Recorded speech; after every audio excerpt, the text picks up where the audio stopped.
Assalamualaikum warahmatullahi wabarakatuh. Perkenalkan, nama saya Syahrul Ramadan dengan nomor NPM 10 12 05 16 dari kelas C10 Manajemen. Video ini saya buat untuk memenuhi salah satu EAS atau evaluasi akhir semester dengan mata kuliah Hukum Bisnis. Baik, di sini saya akan menerangkan tentang hukum bisnis.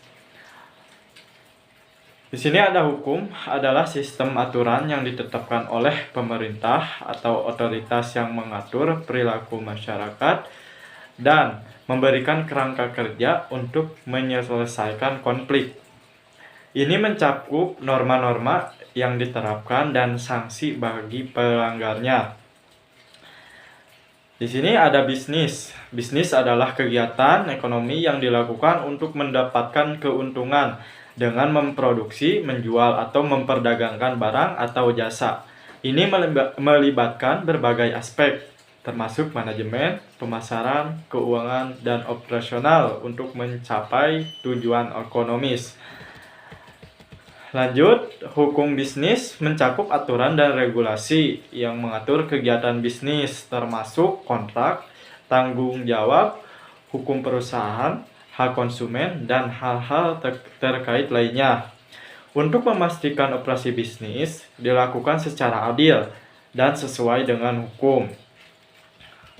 Selanjutnya, tujuan hukum bisnis melibatkan memberikan kerangka kerja yang jelas dan adil.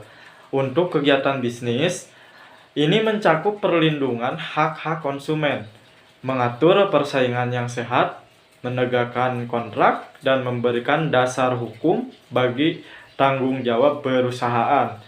Selain itu, tujuan hukum bisnis adalah menciptakan lingkungan di mana bisnis dapat beroperasi dengan kepastian hukum dan etika. Baik, selanjutnya di sini ada fungsi hukum bisnis melibatkan beberapa aspek, termasuk memberikan struktur hukum atau menyediakan kerangka hukum untuk kegiatan bisnis, termasuk pembentukan perusahaan, kontrak, dan transaksi bisnis lainnya. Yang kedua, perlindungan konsumen, menjamin hak-hak konsumen termasuk keamanan produk, informasi yang jujur, dan hak untuk mendapatkan ganti rugi jika terjadi pelanggaran. Yang ketiga, mengatur persaingan, menjaga persaingan yang sehat dan mencegah praktik bisnis yang tidak adil atau monopoli. Yang keempat, penegakan kontrak, menyediakan dasar hukum untuk pembuatan, pelaksanaan, dan penyelesaian kontrak antara pihak bisnis. Yang kelima, tanggung jawab perusahaan, menetapkan kewajiban dan tanggung jawab hukum perusahaan terhadap karyawan, pemegang saham, dan masyarakat umum. Yang keenam, penyelesaian sengketa, menyediakan mekanisme untuk menyelesaikan sengketa bisnis baik melalui pengadilan atau lembaga penyelesaian sengketa alternatif. Yang terakhir, nomor 7 yang terakhir, pencegahan praktik bisnis tidak etis. Mencegah praktik bisnis yang merugikan dan tidak etis melalui penegakan norma dan aturan etika bisnis. Selanjutnya ada fungsi-fungsi ini membantu menciptakan lingkungan bisnis yang adil, dapat dipercaya, dan sesuai dengan standar etika dan hukum. Selanjutnya, ruang lingkup hukum bisnis melibatkan beberapa bagai aspek yang mencakup. Yang pertama ada hukum perusahaan, regulasi yang mengatur pembentukan operasi dan pembubaran perusahaan, serta tanggung jawab hukum pemegang saham dan direksi. Yang kedua ada kontrak, aturan yang mengatur pembuatan, pelaksanaan, dan penyelesaian kontrak antara pihak-pihak bisnis.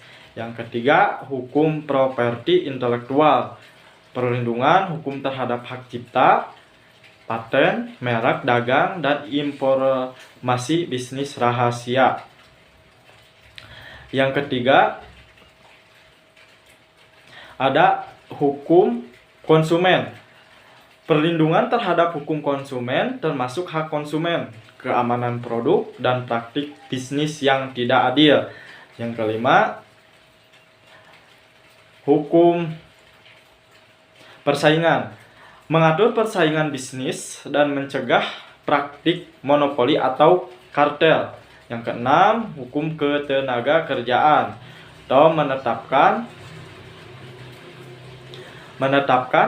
hak dan kewajiban bagi pekerja dan perusahaan, termasuk regulasi terkait upah, kondisi kerja, dan pemutusan hubungan kerja.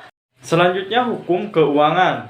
Regulasi terkait keuangan perusahaan, termasuk pelaporan keuangan dan kepatuhan terhadap standar akuntansi. Selanjutnya, hukum perpajakan. Aturan terkait pembayaran pajak oleh perusahaan dan individu, serta insentif pajak yang mungkin berlaku. Yang kesembilan, hukum internasional bisnis. Regulasi yang memengaruhi bisnis yang beroperasi di tingkat global, seperti perdagangan internasional dan kontrak lintas batas. Yang terakhir, nomor 10, hukum lingkungan. Aturan yang mengatur dampak bisnis terhadap lingkungan dan kewajiban perusahaan terkait tanggung jawab lingkungan. Selanjutnya di sini ada ruang lingkup mencerminkan kompleksitas dan keragaman hukum bisnis untuk menciptakan kerangka hukum yang seimbang dan adil dalam dunia bisnis.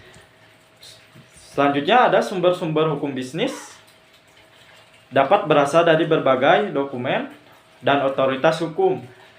Di sini ada beberapa sumber utama yang meliputi: yang ke satu, ada undang-undang. Hukum bisnis seringkali berasal dari undang-undang yang disahkan oleh badan legislatif. Misalnya, undang-undang perusahaan, undang-undang kontrak, dan undang-undang persaingan. Yang kedua, ada peraturan pemerintah. Pemerintah seringkali mengeluarkan peraturan dan kebijakan untuk mengatur aspek-aspek tertentu dalam bisnis. Contohnya, peraturan tentang standar keselamatan produk atau peraturan lingkungan. Yang ketiga, ada putusan pengadilan. Selanjutnya ada putusan pengadilan dalam kasus-kasus hukum bisnis, membentuk preseden yang dapat menjadi sumber hukum untuk kasus serupa di masa depan. Yang keempat, ada konvensi internasional. Hukum bisnis juga dapat dipengaruhi oleh perjanjian internasional dan konvensi yang melibatkan lebih dari satu negara. Yang kelima, perjanjian kontrak atau dokumen kontrak antara pihak-pihak bisnis dapat menjadi sumber hukum yang mengatur hubungan dan tanggung jawab di antara mereka. Yang keenam, ada kode etik bisnis. Organisasi bisnis dan industri seringkali memiliki kode etik yang membentuk dasar untuk praktik bisnis yang etis dan bertanggung jawab. Yang selanjutnya, yang nomor 7, dokumen hukum perusahaan. Anggaran dasar atau Articles of Association, peraturan perusahaan, dan dokumen-dokumen internal lainnya dapat menjadi sumber hukum yang mengatur struktur dan operasi perusahaan. Yang terakhir, nomor 8, hukum adat.